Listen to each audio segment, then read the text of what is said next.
artist. The last time I showed you how to draw birdhouses using the technique of two-point perspective. So today I'm going to show you some options for adding color to yours. One you would know how to do with just crayon. So if you want to color with crayon or colored pencil, you certainly can. I'm also going to show you how to do a painting technique, but with markers. So if you'd like to try that, gather your markers, maybe a paintbrush or a Q-tip is fine as well, and a little bit of water. All right, let's get our paper and let's get started. Okay, so I have a drawing that I have made using the two-point perspective. I've tried to erase all the extra lines that I don't want. And I've got my birdhouse. Remember, you don't have to have two, you can just have one. Now, I was looking at the artwork of an artist that I really admire. Her name is Heather Galler. I'll put some links to her artwork that you can see on this activity. I was inspired by her. I'm not Heather Galler, but I thought it would be kind of fun, instead of doing like a realistic shading type of project, if we were to use markers to add some pizzazz to our artwork here. So what you're going to need are some watercolor markers or water-based markers. I'm using Crayola, but colorific would work just as well. And here's what you're going to do. You're going to choose some colors for, I like to start with the birdhouse. It seems like a good place. And if you were looking at the examples of Heather Galler's artwork, you'll notice the colors are bright, they're bold, just like marker colors are, which I kind of like.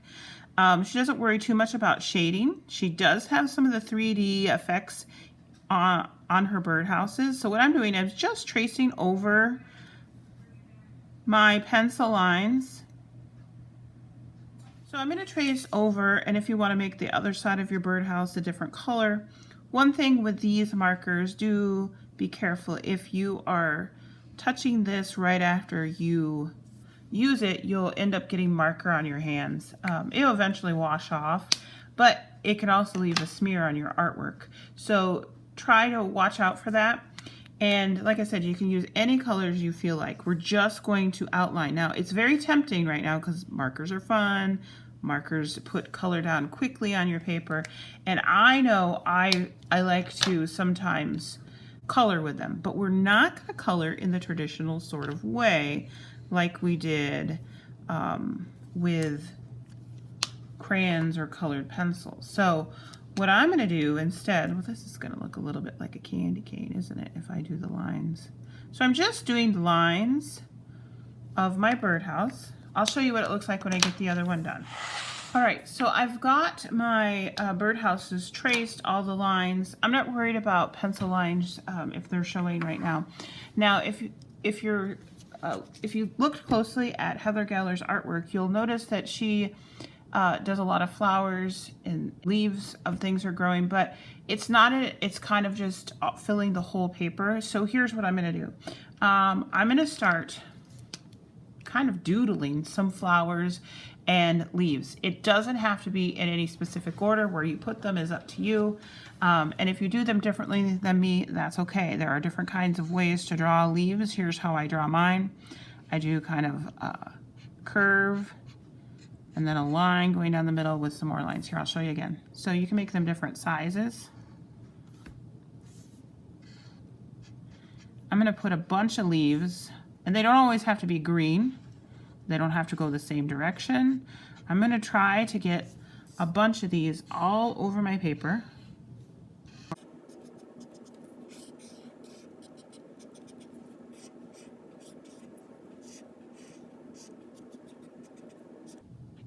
Now notice I'm drawing right with the marker. I think it saves a lot of time if you do that. Now I look like I have 1, 2, 3, 4, 5, 6, 7, 8. I would do somewhere around 8 to 10. You can always add more later on. Then I would like you to start making flowers. Now when Heather Galler makes flowers, she does them in a lot of different ways, but a lot of times she will start off with a circle, and I'm just going to make different size circles all over this paper. I may make these all into flowers, or I might just leave them circles. That way I have kind of a nice start to a bunch of them. Sometimes she will do flower petals around the outside. And let me do that a little bit slower. I'll get a different color here. So if I take my yellow, I'll do this one down here. And you can make them longer or shorter than this. You can make them pointy too, but it's a curve. And you just keep making them. It's okay if they're not all the same size. Always going back and touching the circle. So you start on the circle and then you end on the circle. This one's I'm gonna have go behind. While I've got this color out, I'm gonna make a few circles of this too. It just saves time if you make a bunch of circles as you're doing the flower petals on another one. Now, if you don't wanna make this type of flower, she does do some other types where she does a circle around. And let's make some more circles. And sometimes she'll add flower petals just by having lines in there. Maybe I'll add another little circle. Sometimes I add little dots, or you can add lines in places. Or maybe you want to draw a circle around another flower. Maybe a double circle. So you can go ahead, just keep in mind that she's a really big fan of geometric shapes. Geometric shapes are shapes that you find in math, and really abstract. It's not something that you really should think about planning too much about or worrying about if you make a mistake. If you don't like flowers, you can just make a whole bunch of leaves and circles. That's up to you. Maybe you would like to do a sun. If you'd like to add a bird, you probably saw in her artwork too, there's a bunch of birds. I'm just going to leave that out in this picture because I really don't have room. But if you would like to give that a try, I certainly think that would be kind of fun. Her birds are not realistic, so I'm not expecting yours to be realistic. Have fun. I'll show you what this looks like. I'm going to try to fill up as many places without coloring anything in. I'm going to try to fill up as many places with leaves and flowers. If you'd like to do a different type of flower, I'm open to that as well. All right, I'll show what this looks like when I'm done. Okay, so I have filled a good portion of this paper. I do have some empty places still, but I have filled up most of it with some sort of flower line, or of course my birdhouse. Now, if you have a paintbrush available, I recommend, this is not the greatest paintbrush. It broke and I tried to repair it, not the best. But you can use a paintbrush and just some water. Now, if you don't have a paintbrush, cotton swab will work wonderfully, but here's what you do. And you can even use your fingertip, that would work. Your finger will get dirty, but it'll eventually wash off. So what you do is you just get the marker wet. Now you have to control the water, because wherever the water goes, that color of marker will also go. So even if you get a little bit down here, it would go in there. Now I'm just doing the purple because I don't want the other colors to mix. Now sometimes I do like the mixed look, but on this one I think I'm just going to leave it just purple. And it's okay if the lines get a little smudgy, a little smeary. That's kind of a painterly look. That's really nice. You can add, you can skip around. I'm not doing the rest of the birdhouse because I want that to dry a little before I get it wet. Now, you're going to want to do the entire birdhouse eventually. Like I said, skip around and try not to leave big puddles. Puddles will keep the colors from drying, and if you have a really wet paper, then you're going to just end up with a big mess. So watch out for puddles. If you're noticing you've got a big puddle, you can take your paintbrush and try spreading that around, or even if you just take like the tip of a tissue and soak that up, it will help. All right, I think this part up here is probably dry enough. You'll notice the black almost turns kind of like a bluish gray. So the colors are lighter, but they're still nice and bright and vibrant. I'm being careful not to touch the other color if I don't want it to mix. Just be really careful. I don't want the brown down here and the orange.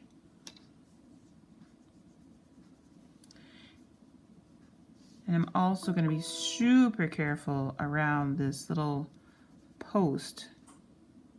I'm going to try not to touch that. So I don't want that brown to leak into the orange just yet. Of course, if it does, it's not the end of the world.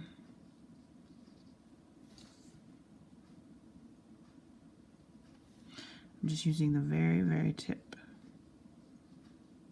Okay, now I've got the birdhouses done. It would be nice to kind of do some of the same idea to the things around the birdhouse, but you don't have to do it everywhere.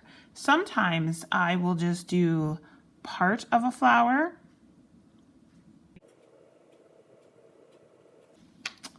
and leave some of it white. I'm using just the tip in these super little places. It's kind of fun when sometimes when the colors mix together, you'll get interesting combinations. Sometimes I don't feel like coloring the flower in. I rather feel like coloring around the flower. So, for example, maybe right here, I would like to just color around and let the color, I think I'm going to get some green in here, kind of like that.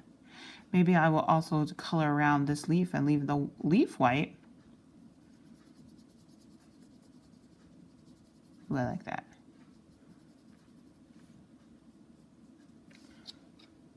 Of course, I've got a little watermark here, so I'm going to try to spread that out so it doesn't just look like I stopped painting, trying to blend that in with the white. You can do this over the whole thing where you're choosing what to paint and what not to paint. Ultimately, that is up to you, what you decide to paint in and what you decide to paint around. But you don't want to just do like one area and then leave everything else blank. So you need to take some time and think about what you're doing. And when you switch colors, remember to rinse your brush so that you're not ending up with a big old mess. All right, I'll show you what mine looks like when I'm finished.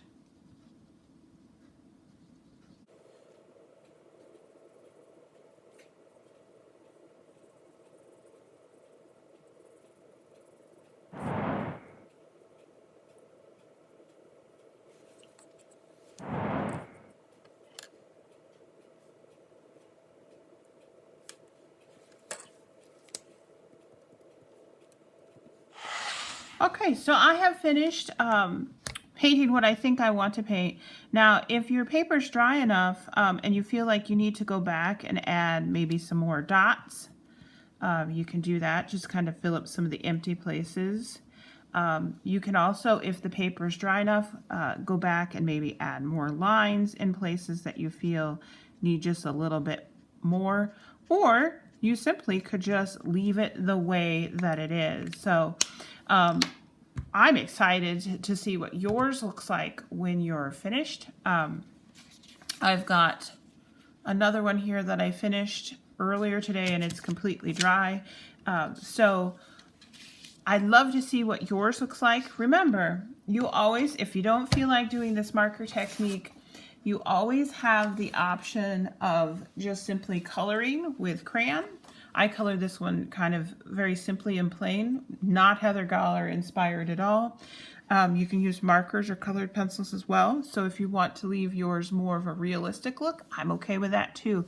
But if you're interested in trying something just a little different, look at the artist Heather Gawler and try out this neat and fun watercolor marker technique. All right, artists, I will see you next time.